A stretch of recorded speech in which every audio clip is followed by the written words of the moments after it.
Marie-Madeleine va chercher Simon-Pierre parce que Marie-Madeleine panique. Et pourquoi est-ce que Marie-Madeleine panique? Parce que les choses ne se déroulent pas comme elle avait prévu. Qu'avait prévu Marie-Madeleine? Marie-Madeleine n'avait pas prévu d'aller chercher Simon-Pierre au point de départ. Au contraire, Marie-Madeleine avait prévu d'être seule avec Jésus au tombeau pour pouvoir achever son enterrement. Elle voulait être la première, elle voulait montrer, son amour pour Jésus, être seule avec lui de façon un peu exclusive. Et voilà qu'elle panique parce que la pierre a été roulée, ça ne se passe pas comme elle l'avait prévu. On a enlevé le Seigneur, mon maître, de son tombeau et on ne sait pas où on l'a mis. Alors, c'est très impressionnant. Marie-Madeleine avait véritablement prévu un tas de choses. Pendant tout ce temps du sabbat, où elle était tenue à l'écart, elle avait prévu d'enterrer Jésus. Et sans s'en apercevoir, Marie-Madeleine lutte contre la résurrection, parce qu'elle n'a qu'une idée en tête, c'est de retrouver le corps de Jésus, le remettre dans le tombeau, et enfin l'enterrer définitivement. Et il y a presque quelque chose de ridicule, quand on prévoit la manière dont on doit se comporter vis-à-vis de Jésus, la manière dont il doit être dans notre vie, on l'enferme dans le tombeau, et on l'empêche de ressusciter. C'est l'attitude de Marie-Madeleine, qui n'est pas opposée à Jésus, mais qui veut tellement prévoir son amour pour Jésus. Et en allant chercher Pierre, il y a le début de quelque chose qui va la faire entrer vraiment dans la résurrection. Marie-Madeleine, elle a besoin d'être un petit peu secouée, d'être un petit peu, c'est vrai, paniquée, pour sortir enfin d'elle-même. Alors, elle sort d'elle-même auprès de Simon-Pierre, et puis il y a des anges qui vont lui être envoyés, mais ça va pas suffire. Une apparition d'ange ne suffit pas pour que Marie-Madeleine sorte d'elle-même. Même l'apparition du Christ, elle le prend pour le jardinier. La vérité de la résurrection, c'est pas Dieu qui entre dans notre vie et puis on pourrait organiser ça. La vérité de la résurrection, c'est que Dieu vient librement dans notre vie, sans nous prévenir. C'est lui le maître. Et surtout, il nous fait sortir de nous-mêmes. Il nous appelle par notre nom. La vérité de la résurrection, le mystère de la résurrection, on le vit que quand on est sorti de nous-mêmes. Alors c'est ce que Marie-Madeleine commence à vivre en allant vers Simon-Pierre. Arrête de regarder tout ce que tu as prévu, sors de toi-même. Alors Jésus se sert un peu de la panique pour obliger Marie-Madeleine, à entrer dans la résurrection où c'est Dieu qui l'appelle, c'est Dieu qui enfin la sort d'elle-même. Marie-Madeleine pense que le corps de Jésus a été volé parce que c'est la seule explication. Marie-Madeleine ne vient absolument pas au tombeau pour rencontrer le ressuscité.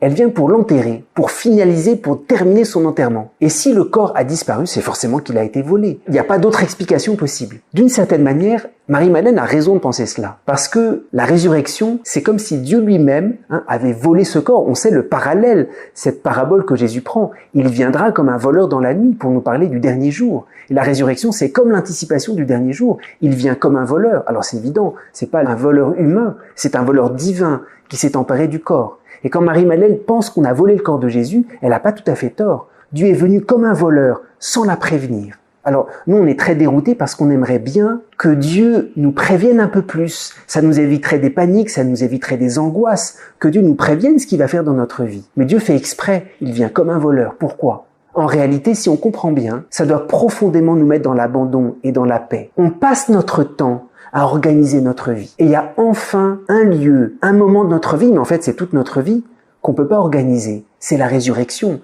La résurrection, c'est comme si Dieu nous dit « Arrête de tout chercher à organiser. C'est moi qui passe. Ta résurrection, la fin des temps, la fin de ta vie, elle est totalement dans ma main. » C'est pour ça que le mystère de la résurrection est accompagné par la paix. Quand Jésus est ressuscité, il dit « La paix soit avec vous. N'aie crainte. T'as même plus à organiser ta vie. Quelqu'un l'a organisé. Quelqu'un a tout prévu d'avance. » Alors oui, Marie-Madeleine pense que le corps de Jésus a été volé, mais c'est un vol divin. Il viendra comme un voleur dans la nuit et n'aie crainte. Parce que accepte que quelqu'un, à son rythme, organise ta vie. Que ta vie, elle est dans les mains de quelqu'un de plus grand que toi.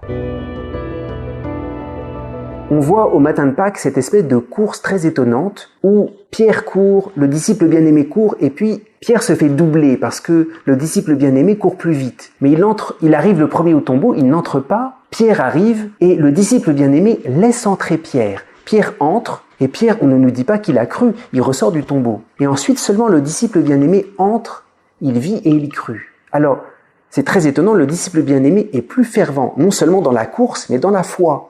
Et pourtant, il laisse passer Pierre devant. Il nous est dit quelque chose d'important, c'est que Pierre, qui est le gardien de la foi, et dans l'Église, il y a des gardiens de la foi, il y a le souverain pontife, il y a les évêques, il y a les prêtres, il y a toute une hiérarchie qui est gardien de la foi. Le gardien de la foi n'est pas forcément le plus saint.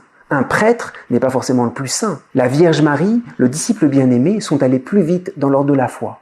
Et pourtant, le disciple bien-aimé laisse passer devant Pierre, même s'il est moins fervent. Parce que le disciple bien-aimé a bien compris ce rôle extraordinaire qui était donné à l'Église.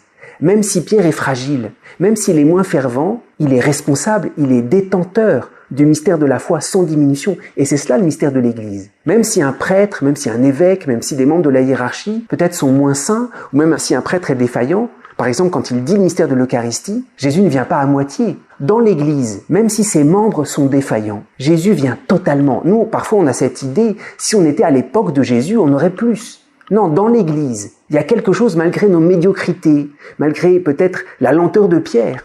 Dans l'Église, c'est tout le mystère qui est donné. Et c'est pour ça que le disciple bien-aimé laisse passer Pierre devant, parce que même s'il est plus fervent, il a besoin de l'Église, qui est gardienne du mystère. Il a besoin de l'Eucharistie, il a besoin de l'institution. L'Église, dans son mystère visible, d'abord manifesté à travers Pierre, à travers toute la hiérarchie. C'est cette garantie que la révélation nous est donnée aujourd'hui sans diminution. Alors, soyons sans crainte.